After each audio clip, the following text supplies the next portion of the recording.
한국의 기준금리보다 높아졌습니다. 정부가 시장에 미칠 영향을 예의주시하고 있습니다.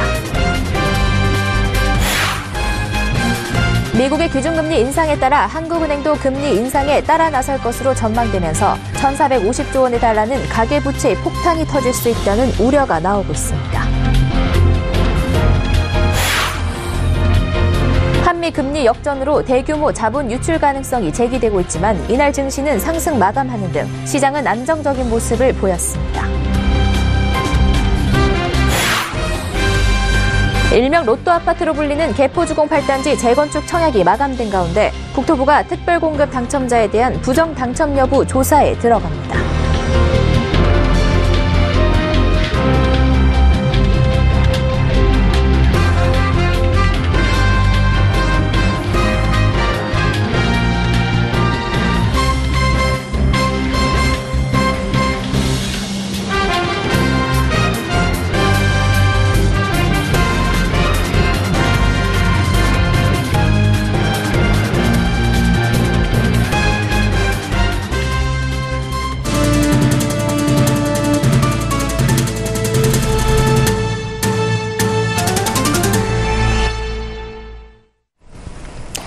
시청자 여러분 안녕하십니까? 센 경제 현장 양한나입니다. 미국의 기준금리가 한국의 기준금리보다 높아지는 역전 현상이 10년 만에 벌어졌습니다. 한국의 이자 조건이 미국보다 못해진 건데요. 정부는 관계기관들의 긴밀히 공조를 통해 시장 영향을 예의주시하며 필요하면 시장 안정 조치를 취하겠다고 밝혔습니다. 정훈규 기자입니다. 밤사이 미국 연방준비위원회가 기준금리를 1.5%부터 1.75% 구간으로 0.25%포인트 인상했습니다. 미국 금리 상단이 한국은행 기준금리 1.5%를 추월해 2007년 8월 이후 10년 7개월 만에 한미 기준금리가 역전됐습니다. 한국 입장에서 가장 큰 걱정은 이로 인한 외국인 자금 이탈입니다. 돈의 흐름은 조금이라도 이자를 더 주거나 수익률이 높은 곳을 향하기 때문입니다. 기준금리 역전을 해소하려면 우리도 기준금리를 올리면 되지만 이 경우 호황에 접어든 미국과 달리 국내 경제가 버텨낼 수 있는지가 문제입니다. 특히 그동안 저금리에 힘입어 1,450조 원이 넘게 급증한 가계부채가 금리 인상에 가장 큰 부담입니다. 정부는 이와 관련해 한국은행과 금융위원회 등 관계기관이 참여한 거시경제금융회의를 열고 한미 금리 역전의 영향과 대응 방안을 논의했습니다. 우선 정부는 미국의 이번 달 금리 인상은 이미 예상됐던 일로 영향은 제한적일 것으로 진단했습니다. 다만 미국이 올해 서너 차례 더 금리를 올릴 전망인 만큼 경계심을 늦춰서는 안 된다고 강조했습니다.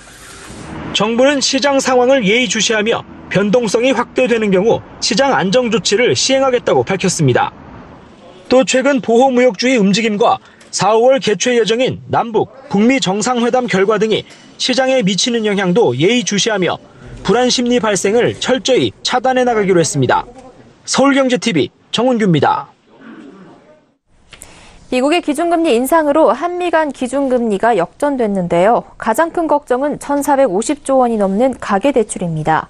한국은행은 어차피 기준금리를 올릴 텐데 이 영향으로 대출금리가 오르면 그렇지 않아도 경고음을 내온 가계대출이 한계 상황을 맞을 가능성도 있어 보입니다. 앵커 리포트입니다.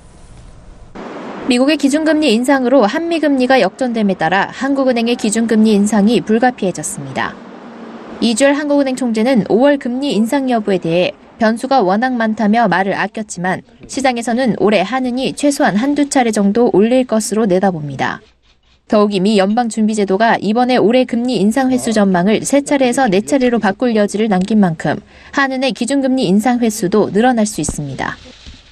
대출금리는 이미 지난해부터 움직여 현재 국내 시중은행의 고정금리형 주택담보대출금리가 연 5% 초반대까지 올랐습니다.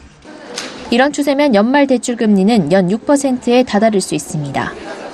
시중은행 코픽스 기준 변동금리형 주택담보대출은 연 2% 후반에서 연 4% 초반, 고정금리형은 연 3% 후반에서 연 4% 후반을 형성하고 있습니다. 한은에 따르면 지난해 4분기 가계신용잔액은 1,450조 9천억 원으로 전년보다 108조 4천억 원 늘어나며 한은이 2002년 통계를 내기 시작한 이래 최대치를 기록했습니다. 가계부채의 70% 정도가 변동금리 대출이어서 금리 상승에 취약할 수밖에 없습니다. 한은은 대출금리가 1%포인트 상승해도 가계와 기업에 큰 부담이 가지 않는다고 진단하지만 기준금리 인상 횟수가 늘어날 가능성이 생긴 만큼 금리가 1%포인트 이상 오를 경우에도 대비해야 될 것으로 보입니다. 특히 그러지 않아도 이자 부담을 감당하기 어려운 취약차주의 경우 대출금리가 가파르게 오를 경우 빚을 갚지 못하는 한계 상황을 맞을 수도 있는 만큼 세심한 대책 마련이 필요해 보입니다. 서울경제TV 양한나입니다. 한미 금리 역전으로 또 하나 우려되는 건 급격한 자본 유출입니다. 미국의 기준금리가 높아지면서 그동안 신흥국의 매력을 보고 우리나라에 투자했던 외국인 자금이 대거 미국으로 빠져나갈 수 있다는 겁니다. 정부와 금융투자업계에선 어느 정도의 자본 유출은 불가피하지만 급격한 유출이나 그로 인한 증시 폭락 등은 일어나지 않을 것이라고 전망했습니다. 김서원 기자가 보도합니다. 10년 만에 한국과 미국의 금리가 역전됐지만 우려했던 대규모 자금 유출과 증시 폭락은 없었습니다. 오늘 코스피는 0.44% 오른 2496.02로 장을 마쳤고 코스닥은 1.57% 떨어진 871.62로 마감됐습니다. 고영관 기획재정부 1차관은 오늘 열린 거시경제금융회의에서 외국인 자본 유출입은 내외 금리차 이외의 다양한 요인에 의해 결정된다며 금리 역전에 따른 급격한 자본 유출 가능성은 크지 않을 것이라고 밝혔습니다. 우리나라에 투자된 외국인 자금의 약 85%는 국내 경기 상황과 기업 실적의 영향을 많이 받는 주식 자금인데 최근 국내 정치 경제적 환경과 기업 실적이 모두 회복세를 보이고 있기 때문에 외국인이 한꺼번에 등을 돌리지는 않을 것이라는 분석입니다. 증권업계에서도 자본 유출로 인한 증시 폭락 가능성은 낮을 것으로 전망하고 있습니다. 3월의 미국 기준금리 인상과 금리 역전은 이미 예상됐던 것이고 제롬 파월 미국 연방준비제도 의장도 급진적인 긴축을 시사하는 발언을 하지 않았기 때문입니다. IBK 투자증권은 이미 시장에서 많이 예견됐던 부분이기 때문에 증시 조정 가능성은 낮다며 이번 FOMC가 장단기적으로 미치는 영향은 제한적일 것이라고 설명했습니다. 신영증권도 오히려 리스크 요인이 해소된 것으로 판단할 수도 있다고 분석했습니다. 다만 일각에서는 증시 불확실성이 아직 남아있다는 의견이 나옵니다. KB증권은 파월 의장이 아직 연준의 주도권을 잡았다고 보기 어렵기 때문에 연준의 통화정책 방향의 불확실성은 높은 상태라며 미국의 통상정책 불확실성을 이겨낼 만큼 통화정책 불확실성이 해소되지는 않았다고 지적했습니다. 서울경제TV 김성훈입니다. 로또 아파트로 불리며 관심을 받았던 개포주공 8단지 재건축 청약이 마감된 가운데 국토교통부가 내일부터 특별공급 당첨자 서류 분석에 착수합니다. 10억 원이 넘는 분양대금 마련을 위해 부모에게 돈을 받고 증여세를 납부했는지, 가점을 높이기 위해 같이 살지 않는 노부모를 같이 사는 것처럼 속이는 위장 전입이 있었는지 등을 집중적으로 조사하는 겁니다. 정창신 기자입니다. 서울 강남구 개포주공 8단지를 재건축해 짓는 DH자이 개포. 정부가 내일부터 2단지 특별공급 당첨자에 대해 자금 조달 계획서 등을 조사합니다. 국토부 관계자는 당첨자의 자금 조달 계획서를 집중 분석해 증여세 탈루가 의심되는 사례는 국세청에 통보하겠다고 밝혔습니다. 또 위장전입 같은 부정당첨 여부도 조사해 위반 사실이 적발되면 당첨 취소와 함께 형사 고발하겠다고 덧붙였습니다. 어제 1순위 청약이 마감된 이 아파트는 1246가구 모집에 3만 1423명이 몰려 25대 1의 평균 청약 경쟁률을 기록했습니다. 이보다 앞선 지난 19일 특별공급분 청약에선 458가구 모집에 990명이 접수해 2대 1의 경쟁률이 나왔습니다. 이 아파트 평균 분양가는 14억 원가량으로 주변 시세보다 낮아 당첨만 되면 수억 원의 시세 차익을 거둘 수 있어 분양시장에서 주목받았습니다. 국토부에 따르면 2단지 특별공급 모집 결과 444명이 당첨됐는데 이 중 만 19세를 포함해 20대가 12명 당첨됐습니다. 30대는 209명으로 당첨자 절반가량이 30대 이하입니다. 소득이 없거나 적을 것으로 예상되는 젊은 층이 당첨된 데는 부모에게 분양대금을 증여받았을 가능성이 있습니다. 증여세를 제대로 냈는지 철저한 조사가 필요하다는 뜻입니다. 국세청에 따르면 부모에게 10억 원을 받을 경우 증여세는 2억 4천만 원입니다. 특히 증여세법 47조에는 해당 증여일 전 10년 이내에 동일인으로부터 합친 금액으로 증여세 과세를 명시하고 있습니다. 부모에게 받은 돈을 10년간 합해 과세한다는 뜻입니다. 이 단지는 중도금 대출을 받지 못해 분양대금을 모두 당첨자가 해결해야 합니다. 6개월마다 1억 원이 넘는 중도금을 내야 하는데 청년층이 감당하기엔 사실상 불가능합니다. 국토부 조사에 따르면 이 단지 특별공급에서 노부모 부양 조건으로 당첨된 청약자는 52명으로 나타났습니다.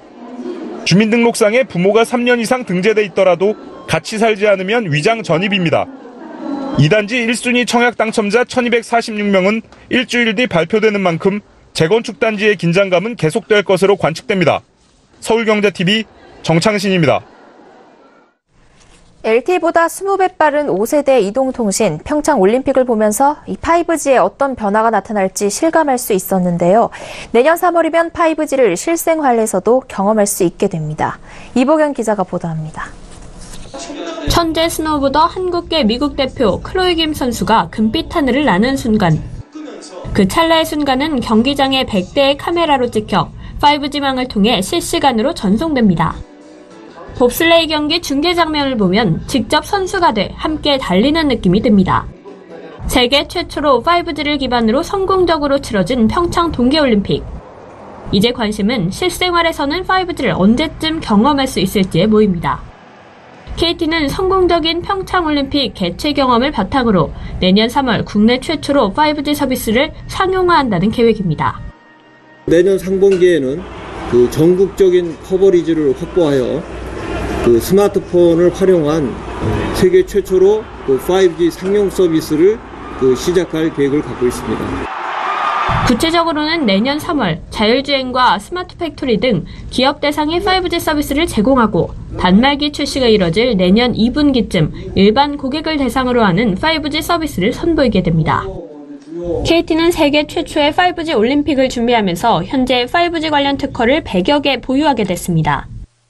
이를 기반으로 오는 6월 5G 표준을 발표하는 세계 이동통신 표준화 기구인 3GPP와 협력을 강화해 2026년 850조 원에 달할 것으로 전망되는 5G 관련 생태계를 주도해 나간다는 방침입니다. 서울경제TV 이보경입니다. 우리나라 대표 그룹인 삼성이 오늘로 창립 80주년을 맞았습니다. 지난해 매출액으로 240조 원에 육박한 삼성전자는 50여 년 전인 1969년 회사 설립 당시 매출액은 1억 원도 기록하지 못했습니다. 이렇게 비약적인 성장을 기록한 삼성이 설립 80주년을 맞이해 특별한 행사도 없이 조용하게 보냈습니다. 그 속사정을 김상현 기자가 보도합니다. 1969년에 설립된 삼성전자는 매출액이 3,700만 원에 불과했습니다. 또 700만 원의 영업 적자까지 기록했습니다. 당시 36명의 직원으로 일궈낸 경영 성적표입니다. 하지만 삼성전자는 지난해 매출로 239조 원을 기록했고 영업이익만으로도 53조 6,450억 원에 달했습니다. 임직원 수는 31만 명에 이릅니다. 제품으로는 반도체에서부터 스마트폰, TV, 냉장고 등 모든 부문에서 글로벌 시장에서 1, 2위를 다투고 있습니다. 삼성전자는 이 같은 비약적인 성장과 뜻깊은 그룹 설립 80주년을 맞았지만 특별한 이벤트 없이 조용히 하루를 보냈습니다. 다만 오늘 오전 삼성그룹 전 계열사의 7분 분량의 사내방송 프로그램만을 방영했습니다. 다이나믹 삼성 80 새로운 미래를 열다라는 이름의 이 영상은 지난 80년의 여정과 앞으로 맞이할 100년을 위한 준비를 소개했습니다. 특히 100년 삼성 앞에 놓여있는 불확실한 미래와 앞으로 삼성이 어떤 길을 가야 하는지에 대한 각계 전문가의 인터뷰를 소개하면서 미래를 위한 임직원들의 노력에 초점을 맞췄습니다. 아울러 삼성전자가 사회와 함께 호흡하고 세상과 함께 공존하는 길로 가야 하며 신뢰받는 브랜드로 성장하는 길을 걸어야 한다고 강조했습니다.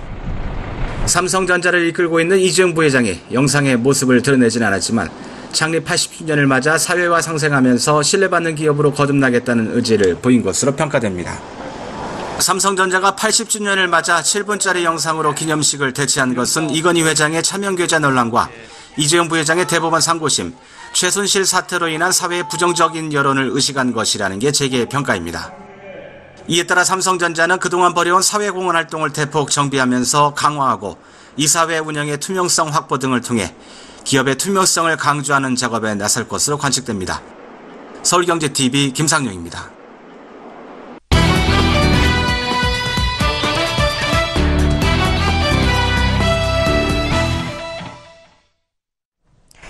지난해 우리나라 혼인율이 사상 최저 수준으로 떨어졌습니다. 역대 최고치를 찍은 청년 실업률에 고공행진하는 집값 등 외부적 환경이 어렵고 또 결혼에 대한 인식도 많이 달라졌기 때문이라고 하는데요.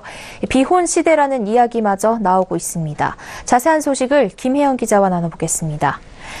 김 기자, 작년에 우리나라 결혼 건수가 사상 최저로 떨어졌다고요? 네, 결혼 가뭄 시대다라고 보면 될 것 같습니다. 지난해 26만 4천 쌍의 남녀가 결혼을 했습니다. 그런데 이 건수 사상 최저치 40여 년 만에 그야말로 낮은 수치를 기록을 했습니다. 실제 연간 혼인 건수를 좀 살펴보게 되면요. 2012년 이후 6년 연속 줄고 있습니다. 내리막길인데요. 지난해 혼인 건수 역시 한 해 전보다 6.1%나 줄었습니다. 그런데 더 큰 문제가 있습니다. 바로 조혼인율이 사상 최저라는 겁니다. 조혼인율은 인구 1000명당 얼마나 혼인을 했는지 그 건수를 뜻하는 건데요.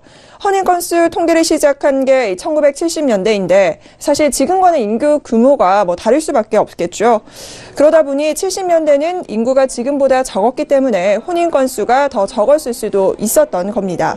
그래서 인구 1000명당 몇 건 정도의 혼인이 발생했는가를 따져보는 수치인데요.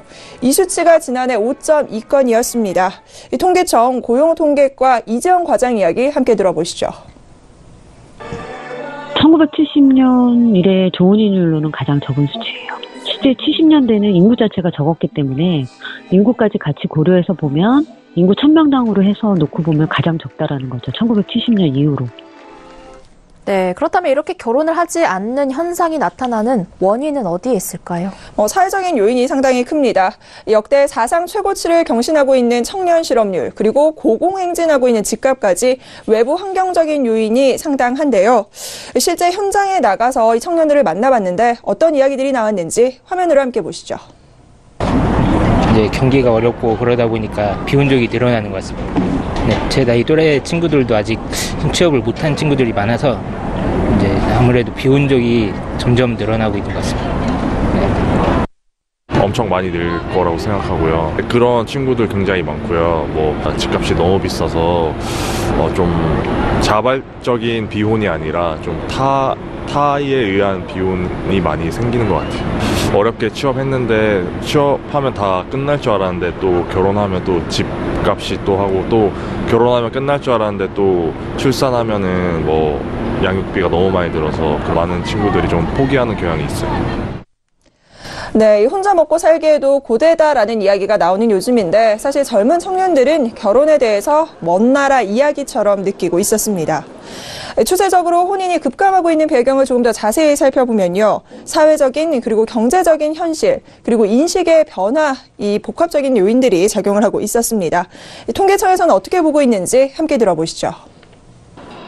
이렇게 되는 원인들이 20대 후반의 청년 실업 부분들도 점차적으로 높아지고 있는 추세고 2012-13년부터는 전월세를 포함한 주택가격 지수들이 계속해서 상승하고 있어요. 이러다 보니까 취업도 좀 어렵고 집을 구하기도 어렵고 이러면서 혼인 자체를 하기가 어려워지는 경제적인 요인하고 네, 실제 한동안 연애, 결혼, 출산 이 세 가지를 포기하는 삼포시대 이 단어가 많이 회자가 됐었는데요.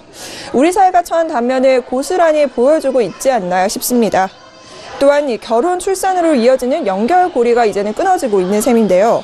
사실 출생의 선행지표인 혼인 건수가 이렇게 줄면서 저출산과 관련된 저출산 가속화도 우려가 되고 있습니다. 네, 실제로 이 결혼을 하지 않겠다는 비혼족, 또 동거의 형태라던가 결혼 인턴제 이런 다양한 모습들이 나타나고 있다고요? 네, 이 결혼을 하지 않겠다라고 밝힌 비혼족들이 크게 늘고 있습니다. 사실 저도 결혼 정년기인데 과연 결혼을 할 것이냐 말 것이냐 이런 고민 종종 하거든요. 사실 청년들이 지금 현재 어떻게 느끼고 있는지 살펴봤는데 결혼은 이제 필수가 아닌 선택이다 이렇게 보는 시각이 상당히 있습니다. 들어보시죠. 제가 다니는 업에서만 봐도 이제 사실 일로도 바쁘고 자기 개발에 좀 더 힘을 쓰고 있는 분들도 많고 사실 저 역시도 그렇고 나한테 더 투자를 하고 싶다 하는 분들이 많이 계신데 그분들이 좀 아예 이제 결혼 생각이 없으시더라고요. 적당하다 생각하는 나이가 점점 멀어지고 있는 것 같아요.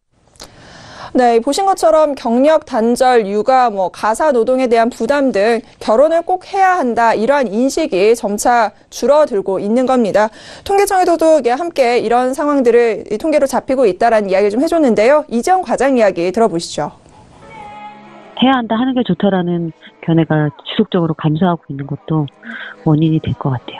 숫자 자체가 굉장히 많이 변화하고 있어요. 잠깐 미혼 남녀가 결혼에 대해 해야 한다 하는 게 좋다라는 견해가 98년만 해도 한 73% 정도 됐었는데 14년에 56.8%에서 16년에 51.9%로 감소를 했어요.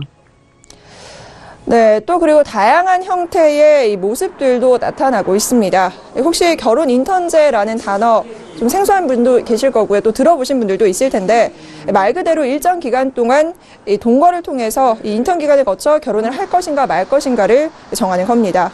결혼에 대한 인식이 달라지면서 다른 형태의 모습들이 다양하게 나타나고 있는 겁니다. 또한 사실혼 관계인 동거에 대한 개념도 확산되고 있는데요. 실제 프랑스나 스웨덴 등에서는 동거를 결혼한 형태로 받아들이는 추세입니다. 육아수당 등 법적인 부부와 같은 각종 권리를 보장하고 있는 건데요. 시대가 달라지고 외부 환경이 변하면서 결혼에 대한 인식도 달라지고 있는 겁니다. 자발적인 선택으로 혹은 외부 환경으로 비혼을 추구하는 이들의 목소리에 조금 더 귀를 기울여야 할 때가 아닌가 싶습니다. 네, 비혼 시대라는 말이 나올 정도로 저조한 혼인율을 보이고 있는 현상과 관련해 김혜영 기자와 짚어봤습니다. 고맙습니다.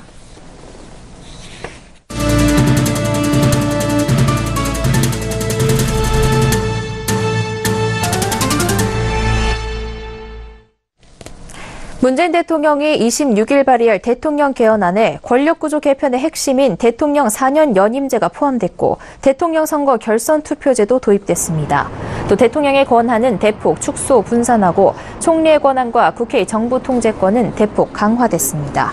청와대는 이 같은 내용을 골자로 하는 대통령 개헌안의 권력구조 및 선거제도 등에 관한 사항을 발표했습니다. 청와대는 책임 정치를 구현하고 안정되게 국정을 운영할 수 있는 대통령 4년 연임제를 채택할 때가 됐으며 이는 다수 국민의 뜻이라고 밝혔습니다. 특히 4년 연임제로 개헌해도 문재인 대통령은 적용되지 않는다는 점을 분명히 한다고 설명했습니다. 개헌안은 또 대통령의 우월적 지위에 대한 우려 해소 차원에서 대통령의 국가 원수 지위를 삭제하고 자의적인 사면권을 행사할 수 없도록 특별 사면을 할 때 사면위원회의 심사를 반드시 거치도록 의무화했습니다. 반면 현행 헌법에 대통령의 명을 받아라는 문구를 삭제해 국무총리가 책임지고 행정각부를 통할하도록 해 실질적인 책임 총리가 구현되도록 했습니다. 정부의 법률안 제출권을 제한하고 예산 법률주의를 도입하는 한편 국회 동의 대상 조약 범위를 확대하면서 국회의 정부 통제권도 대폭 강화했습니다. 이와 함께 선거 연령을 만 18세로 하향하고 국민의 한 표 한 표가 국회 구성에 반영되도록 선거성, 선거의 비례성 원칙도 포함했습니다. 오비맥주가 유엔이 지정한 세계 물의 날을 맞아 서울 강남구 탄천 일대에서 맑은 하천 만들기 캠페인을 실시했습니다. 고동우 오비맥주 대표와 본사 임직원들은 이날 탄천 청담교 일대에서 수질 개선에 도움이 되는 특수제작 흑공을 직접 물속에 던지며 하천을 정화하는 체험 활동을 벌였습니다. 흑공은 미생물 활성액과 발효 촉진제, 황토 등을 반죽하고 발효해 만든 것으로 하천 바닥에 던지면 수심이 깊은 곳에서 분해되면서 하천의 자정 능력을 강화하고 악취를 제거하는 데 효과가 있는 것으로 알려져 있습니다. 오비맥주 관계자는 물은 인류의 가장 소중한 자원인 동시에 맥주의 핵심 원료이기도 하다며 환경 보전을 핵심 경영 이념으로 삼고 있는 기업으로서 깨끗한 물 지키기에 앞장서겠다고 말했습니다. 오늘 코스피에 입성한 예경산업이 시초가보다 20% 이상 상승 마감하는 쾌조를 보였습니다. 예경산업은 지난 7, 8일 진행한 기관 투자자 대상 수요 예측에서 경쟁률 24.3대 1을 기록하면서 밴드 최하단인 29,100원에 공모가를 확정했습니다. 시초가는 공모가보다 낮은 28,000원으로 결정됐지만 이후 오름세를 이어가며 21.43% 상승한 34,000원에 장을 마쳤습니다. 일반 투자자 청약 경쟁률도 6.73대 1을 기록하는 등 공모주 청약에서 흥행을 거두지 못해 사실상 가장 낮은 수준의 공모가가 적용된 것이 주가 상승의 원인으로 풀이됩니다. 1985년 설립된 애경산업은 60여 년의 역사를 가진 애경의 모기업으로 현재는 탄탄한 생활용품 사업을 기반으로 화장품 사업에서 경쟁력을 높이며 생활 뷰티 기업으로 급부상하고 있습니다. 애경산업은 2020년 연매출 1조, 영업이익 15% 달성을 위해 노력할 계획입니다. 지난해 우리나라의 65세 이상 고령 인구가 707만 6천 명으로 675만 1,000명인 14세 이하 유소년 인구보다 처음으로 많아졌습니다. 15세에서 64세 생산 가능 인구도 2016년 73.4%를 정점으로 지난해부터 줄어들기 시작했습니다. 앞으로 생리대와 마스크 등도 모든 성분을 의무적으로 표시해야 합니다. 식품의약품안전처는 개정안을 행정 예고하고 10월부터 시행한다고 밝혔습니다. 개정안은 생리대와 마스크 등 의약 외품의 경우도 허가증과 신고증에 기재된 전체 성분을 제품의 용기와 포장에 반드시 기재하도록 하고 구체적인 표시 방법을 규정했습니다. 국토교통부가 도요타와 포드, 벤츠, BMW 등 결함이 드러난 외제차 29개 차종 5,137대를 리콜합니다. BMW는 2개 차종에서 연료탱크 부품 결함이, 벤츠는 C200 등 17개 차종에서 안전벨트 관련 결함이, 렉서스는 5개 차종에서 센서가, 포드는 4개 차종에서 냉각수 공급 시스템과 안전벨트 볼트 결함이 확인됐습니다. 앞으로는 승강기에 정원이 다 타지 않았는데도 경보음과 함께 정원 초과 표시가 들어오는 황당한 일이 줄어들 것으로 보입니다. 행정안전부는 승강기 정원 기준을 한 명당 65kg에서 75kg으로 강화하는 승강기 안전검사 기준을 발표했습니다. 센 경제 현장 여기까지입니다. 시청해주신 여러분 고맙습니다.